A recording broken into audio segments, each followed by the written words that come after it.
This week on Black, White, and Red All Over, we read, review, and recommend a ton of books. This is a full wall, right? Man. This is a lot of stuff. I think we maybe got 2 or 3 that are the same. Maybe I'm gonna grab this one too because why not? Yeah. Right. So stick around. We got some books to talk about.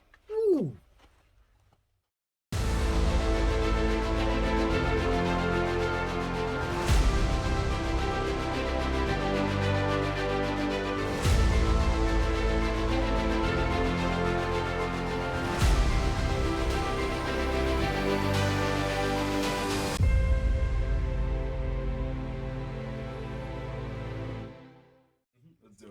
Hello and welcome to a brand new episode of Black, White, and Red All Over. I'm Victor Dandridge, the hardest working man in comics. Ryan Seymour, King of Comic Town here in Columbus, Ohio. Yes! And we're back for a brand new week, a thick week. Yes. 2 C's, 3 C's of comics. Ridiculous week. And if you go into your shop and you get Star Wars High Republic Adventures or the D&D Saturday morning cartoons, there will be books that will be multiple issues will be waiting for you because wow. Yeah, Saturday D&D issues 3 and 4 ship. Gotcha. High Republic Adventures 6, 7, and 8 ship. Wow. Okay. And that's on top of everything else. Jeez. Because this week was huge. What's the deal? What I mean, just clearing house? I mean, it's the end of the month. Maybe. They're like, okay. Yeah. I mean, I'll take it. I'm not mad. You know what it is? I'll tell you what it is. All these books have to get out before the big game drops because Mark Miller's taking over. It's taking over. That's you know what? That's in 3 Yes. 3 weeks? We're going to have to figure out something because that's the week that I'm in San Diego and Jeremy's not here. So we're not supposed to be able to do a show that week. We got to figure out something. Because the big game can't drop and us not talking about it. Okay? I'm just throwing it out there. So we'll figure it out. Okay, so on the Goodreads that should read, we got nothing to say. Nothing the same. So we got 6 books for you guys to check out, and we're gonna break these down again. No spoilers because that's how we do it. But we're gonna recommend some things for you. So if you got any extra dollars, grab some of these. Please, because you have done World Tree so significantly. Can we start off with that? Because I feel like that's some terror that I need to get out of the way. Oh my gosh, it's beautiful. Of course it is the spiritual successor to Invisibles, the epic Vertigo title from many moons ago. World Tree. This is issue number 3. That's high praise, man. You compared to Invisibles? It hit me. Ooh. It hit me right about this sequence. Word. Okay. So James Tynion, Blanco Belair are the creators on it. It is a crazy story about the existence of something that lives, what they call the undernet. Okay. And lives is very important, which makes it even that's horrible. That's how I knew it was a Ryan book right there. So good. And these people they found it and they're trying to keep it contained because it will lead to the end of everything that we know. Of course it will. Yeah. Based on the first couple of issues? Mm-hmm. Yeah, that's dark. But is it like an apocalypse or is it like a dark side end of everything? Like dark side, like Dark Side is. Yeah. And it's super, oh my gosh, it's so amazing. There are people that are trying to stop it. There's people that are trying to usher it forth. And the links that both sides are willing to go to suppress or to success. Is that? Sure. We'll go with it. We'll go with it. It rhymes. I like it. Yeah. Awesomeness. It's crazy. It's matrixy. It's it's beautiful. And it's all like it. Second print number 2 came in this week also. Okay. So hit up your local shop. Can't miss. Okay. I like it. I will see your World Tree and I will raise you a local man. Okay. Such a good series. So this is issue 5. I think this is technically the wrap up of the first arc. The way it reads, it's that. So big shout out to Tim and Tony for creating this epic sort of tale. Okay, so obviously you've got leanings to 90s superhero tropes. But the idea is, what if there was a specific town that produced like a superhero training facility? And maybe there's some things that kind of were supposed to happen. This town's going to be put on the map. And yes, it's going to be amazing. And the guy that's from there is like, yes, he's going to lead the charge. But he leaves. And it affects the town. And maybe there's some more conspiratorial things underneath it that kind of suggest as to why this thing didn't work out. Interesting. Very heartfelt story. Like, it's really, really good. And I think that's the thing that makes it so interesting. Local Man, when you first saw it, you didn't know what it was, right? You're like, Local Man, I don't know. But it's kind of like Jack Reacher with like Image Comics. Like an Extreme Studios Image comic, Jack Reacher. Very nice. Yes, read that. And twists and turns, man. Stuff happens in this one. You're like, no, oh. So I'm definitely hoping that there's another volume coming. But in terms of completion of the first, Very nice. Very, very nice. Alrighty. So we will go with Sumerian Comics. Of course. The Firstborns #5, and this is the final issue of the first story arc. So this came in a bag. That's creepy. Like I don't know why it came in a bag. Okay. But I was like, if there's something in there that nobody's supposed to see, I'm the dude that's going to open it. And it's amazing. It is by the creators of Heavy Metal Drummer. Okay. The color. I know you love that book. Yeah. The color choices. So good. Yeah, it's just this amazing, like, blacklight movie poster kind of thing. I love it. It's these kids that they're into metal. They're roaming about, and they get themselves caught up in something that is beyond their control. So like something from another dimension, something evil, and the plot is semi-convoluted. Like the weird thing is it's not the story in so much as the visuals that pulls you along. Okay. And not taking anything away from the story. Right. It's kind of like when you get to 2001: Space Odyssey, down near the end, and it's just this visual masterpiece. It's kind of like that, where you're being pulled along. You don't really know what's going on, but you don't care because it's just so engrossing, and like trying to figure out. It's almost like it functions with like the rules that dreams function. Interesting. Yeah. Okay. What makes me? I would love to see the plot breakdown, right, and how the creators put the beats together for it. To go, how did you tell this story based off of these things? Yeah. That's fascinating. It is really, really cool. I love that you mentioned 2001. I just learned some trivia about it, like the obelisk, and how they were supposed to be stand-ins until they could figure out something that truly looked evil. Yeah. But then we're like, no, that's enough. That does a good job. That does it. Yeah. That does it. Did you know that there was a building in New York that was designed off of them? No. Yeah. I must visit it. No, you don't want to. I'll tell you what it is when we get off screen. You don't want to. Okay, so also from Sumerian, right? I don't know. Do you pronounce it Soko, Soko? I'm not sure. I've always said Soko. Soko? Okay. Yeah. So this book, first of all, it's gorgeous. Yeah. Vanya Miskovic, Steve Eskram, Antonio Fuso, and Emilio Lisi, y'all killed on this one, okay? It's gritty, it's raw. You've got a Eastern European style group of characters, right? So based on names, that's my assumption. And there seems to be this criminal underworld-ness that's going on. We've got dirty cops, we've got infiltrating, we got human trafficking, raw story stuff. And it's like, for a first issue, there's a lot that happens here. Like, I was like, whoa. Yeah, and this is another one where I was talking about, like, the Saturday Morning Adventures. Yes. Issues 1 and 3 shipped this week. Where's number 2? That came out, I was making this up, this came out a couple weeks back. So wait.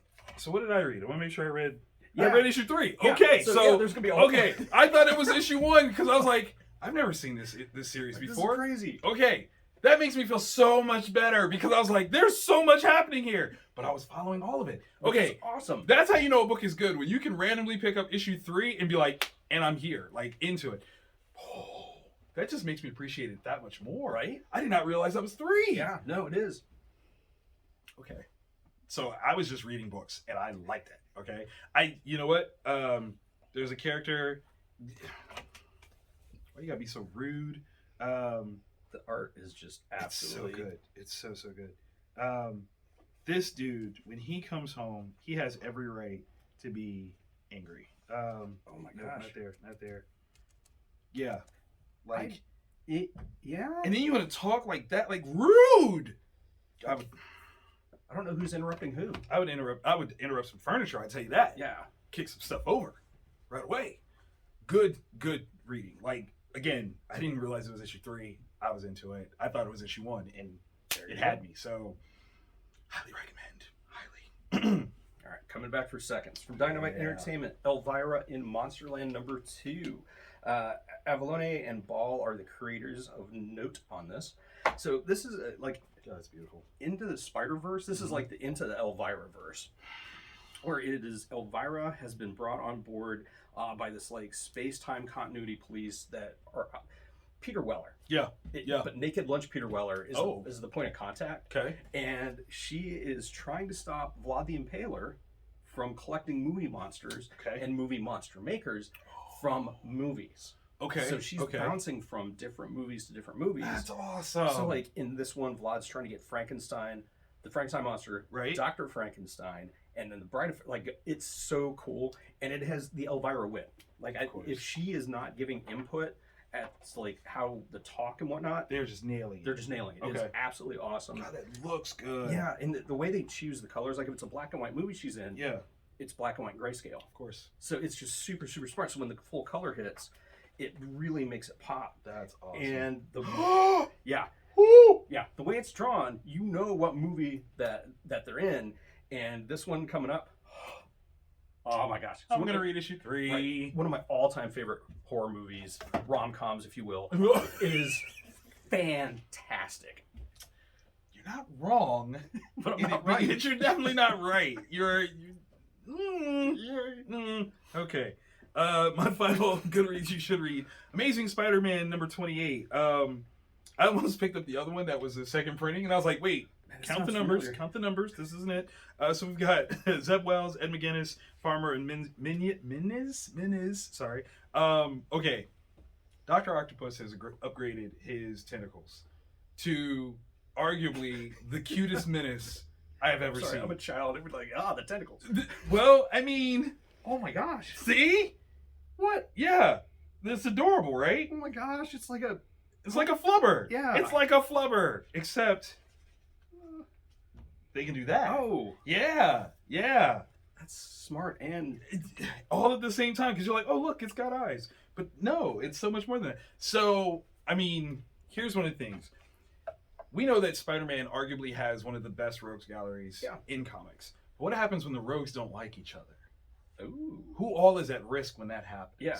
There's folks, right? And let's just say that Otto, if you're a fan of different iterations of the comics and movies and things like that, there is another baddie that he might have some issues with. Mm-hmm. And when he decides to collect his revenge, very few people can stand in the way, including our pal Peter. So, What does Peter do?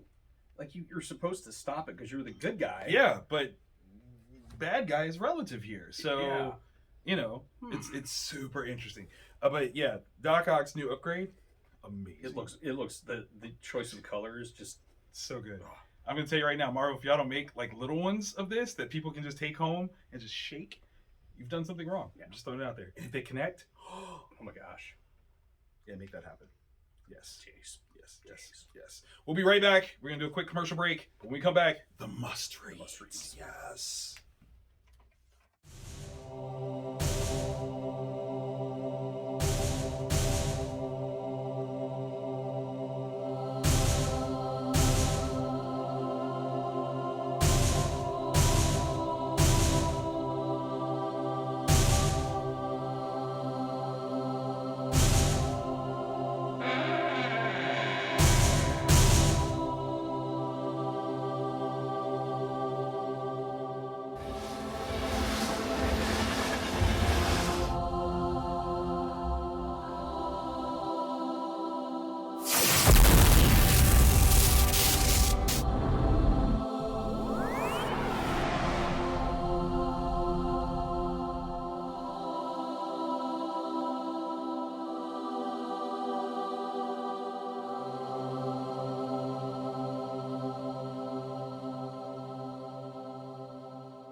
We're back. We're still reviewing things. Still loving all the books I dropped this week. So many books. Right. At least we've consolidated this time, and we have all three the same. Yes. So, which is weird with all of the books out there. It just what are the chances? Right. What are the chances? Okay. So where do you want to start? That is a good question. Yeah. Actually. Yeah. Because I mean, these are very different books. Yeah. And I felt good about all of them. Yeah. For different reasons. Yeah. And they are radically different. Yeah. Let's get like. I'm with it. Okay. From Boom Studios, Creed, The Next Round. So this was announced not that long ago, at least when I first heard about it. Spearheaded by Michael B. Jordan, it is a continuation of the Creed franchise, upping the scales with his daughter. Yeah. Now being the main focal point. Okay, so here's an interesting question. Mm-hmm. With Creed being such a very specific vehicle for Michael B. Jordan, Yes. does this mean that we have stepped fully outside of the Rocky shadow and Creed is its own true franchise? Yes. Okay. Yeah. I can't argue that. I cannot. It struck me as one of those things where I'm like, I mean, Creed is thriving all on its own. Mm-hmm. Is it still a feature of Rocky, or No, I think with Michael B. Jordan and his not takeover, but I mean, like kind of his embodiment? His embodiment. Yeah. It is a direction that goes beyond Yeah. the Stallone era stuff, and the Stallone era stuff was amazing. Yeah. It just was. But this is now a different family. Yeah. This is a different set of characters. This is a different set of dynamics, and him being able to kind of like guide the ship, and then have other creators come in and help flesh the ideas out. It's really brilliant. Yeah. It's really brilliant. Actually, to give some love to the creative team. So written by, I think we have two powerful voices on this one. Latoya Morgan and Jai Jameson. Artist is Wilton Santos. DJ Chavez on colors, and In World Design for the letters. And here's the thing that I love. Okay, so Creed, the movie series, focus on Adonis Creed, the son of, the movie Creed, right? Apollo Creed. This one seems to be an opportunity to be very girl-centric. Yes. And build something totally different. Yeah. Which is also next level from Michael B. Jordan. It's so smart. And I have to wonder, is the reason why they went comic books is because if you did it in the movies, he would still kind of be required to be the star. Yeah. Okay. I can totally see it, because when you see Mike, is there ever been a moment on screen where Michael B. Jordan has been there that he hasn't been the star? Like, whether or not his intent was to do so. Even in The Wire, okay?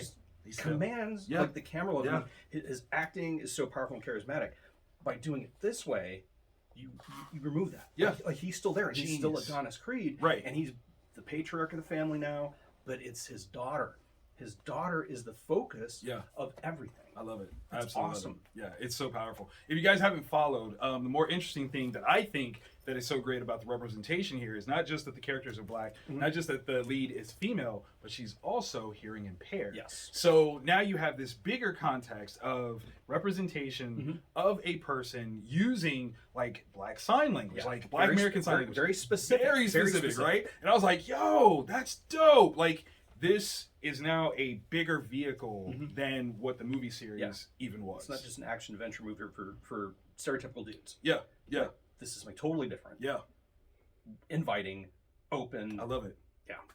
Okay, so in terms of, I mean, because it does follow a legacy of a fourth movie of a franchise, now featuring a female lead versus a male lead. Yeah.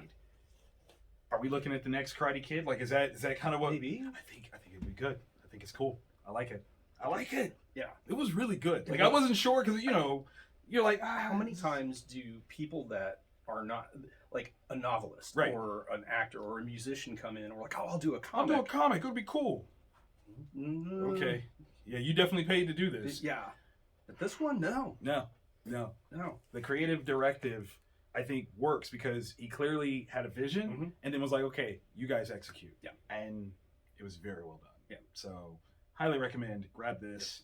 And it is strip cover returnable. Oh, so get it quick. Yeah, so if your shop after a certain point is allowed to tear all the covers off and send them back to the Diamond Comics, this will disappear. Yeah. So pick it up. Get it. Yeah, get that. Okay, where do you want to go next? I kind of want to end with that one. That works for me. Action Comics. This was fun. 1056. Phil Kenny Johnson, Sandoval, Rayner, Herms. And we got Jurgens Weeks and Quick and Flores Montanez. A lot of people. Because you got 3 stories in this one book, so hefty, right? The wrap up of the first story, right? This is the first Action Comics arc for the Dawn of DC, and it hits. It does. It hits really well. It really does, because like the first part is action, which you're going to see Right. superheroes, supervillains duking it out, Mm-hmm. and then it ends so Clark Kentian. Yes. I don't even know. No, that works. Coin it right now. Yeah. Man, We need T-shirts about that. that final panel, right? That's what it's all about. That's what it's all about. Mhm. These folks terrify me. Right. It's a little too real. Mhm. It's a little too real. But I will say this. Okay, so the different Superman titles right now, Mhm. each seem to have a different feel, Yep. so that depending on who you are as a reader, you can get Superman, but different takes. Yeah. So for me, Phil is very much so like a novelist. Like you're getting a meal Yes. with his writing. Mhm. So if you are more apt to get into novels and things like that, Action Comics That's the one. is the one for you. If you want something that's a little bit more super quick and kind of insular with some of the references that they're making, Tom Taylor's, Superman with John hits, right? You want something that's a little bit more, modern Silver Agey, if you will. I would say that's Williamson's Superman. So you got options, man. Yeah, and none of them. All of them are true to the character. That's the best part. Is none of them you're like, I don't know, this is like a bold, deconstruction and re-envisioning. No, they're all totally true to various aspects of this character. Yeah, spot on. Man, and the two backup, I hate to call them backup stories, because it almost minimizes you're right. what they are. You're right. These are not backup stories. There are 3 stories that are all main stories. They just happen to be in different sequences. Yes. In this, the one with that's so good, right? And I'm curious if it tied into the. Let's try to find it fast.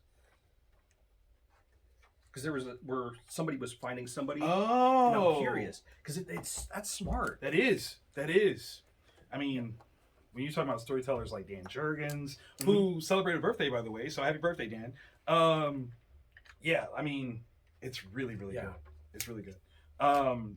Big shout out to Dorado Quick.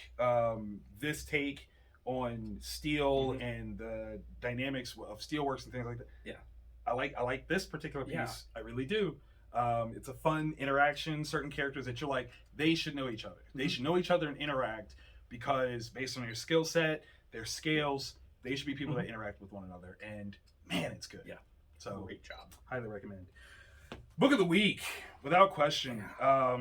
One that what's interesting is James Tynion. Yeah. He had World Tree. Yeah. Sorry about it, James Tynion. They had World Tree. Yes. They also had Blue Book. Right. And the brains behind this one. Yeah, The Oddly Pedestrian Life of Christopher Chaos. And this one I think is interesting, based on an idea by James. Yeah. So, again, in the context of, here's a concept, I'm trusting another creator, so giving opportunity. I think that's one of the best things about James.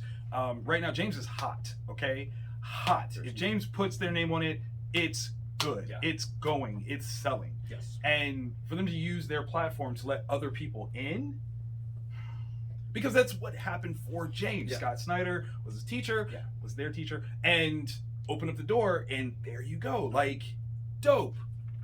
So this, we have Tate Brumbaugh and on writing, and Isaac Goodhart on art. And I'm a fan. Yeah, Miguel Huerto on colors. Yeah. So like, this is a team. This is a stellar team. Learn these names. Yeah. Adita Bidikar on letters, which is, I love me some good lettering. This is some good lettering. Yes. Okay. We can't review this book without spoiling things. Yeah. I'm trying to figure out how to... I don't think it's possible. Because it's such an unexpected thing. Like, the twists and turns of this story, you can't without, like, you just have to read it, right? But I will give you some quick hits. Number one, the allegory of being yourself, and particularly for this to come out during Pride Month, resonates. Yes. If that wasn't intent, you feel it anyway. That's number one. There is a visual on here that Jack Kirby would be so proud of. Yeah, it's the one I'm thinking of. Yes, absolutely. And the sheer tenacity of where this story could go. I love it. Sky's the limit. Yeah. Because we don't know the full power set of the characters involved. Nope. But it is such an interesting. I'm trying to think of like the elevator pitch for it, because the way they visualize the world, it reminded me of the Sherlock Holmes, the Benedict Cumberbatch. Okay. Sherlock Holmes, like the way that character can see the world, but it is a very, very young, very Umbrella Academy-ish kind of way of looking at where it. you're going with that. And this character, the pressure that they are under, not just from how like their powers and how that works, it's every other part of their personality. Because I think there's a couple other aspects of the personality that they haven't fully, like, they've hinted at. And imagine going through high school. Like, high school sucked as it was. God. It's dark, but imagine being right. Yeah, because I mean, like, if you are a kid on the spectrum, I think there's relevance there. Yeah, that's what I thought, dude. Like, I see it. Yeah, and I think that's one of the things that makes it so great is that it's so very inclusive without being like, hey, guess what? I'm inclusive. It just is. Yeah, just is effortlessly. Like, and wonderfully so. Yeah. Like, I think if there is someone that you know that might be on the spectrum and you don't understand what it's like to be them, that's it. Yeah. That's it right there. That's why you need to read this, because it opens up your eyes to someone else in a big bad way. It reminded me of my son a lot. Really? Because I have to be really specific on how I ask for things. Got you. Because like the one scene where it was like Yes. Yeah. Okay. I can't say, Brian, it'll be just a second, because 1/1000. 1/1000. That's not what I meant. Yeah. That's not what I meant. You're like, that's what you said. That's what you said. So, yes. I think that's brilliant. I think that's brilliant. And it's such a beautiful book. Highly recommend. It's good. Yeah. It's so good.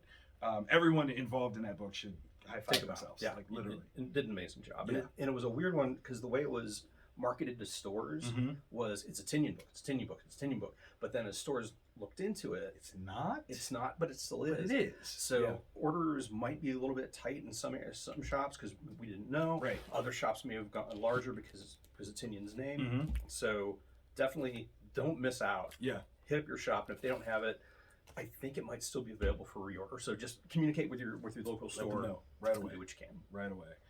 We hope that you enjoyed this episode. We've gotten like a ton of books for you guys to check out. So if you're going into your shop, you should be well armed to know what things you have to go home with. Yep. All of these and some good recommendations. If you did like it, we definitely want you to hit that thumb.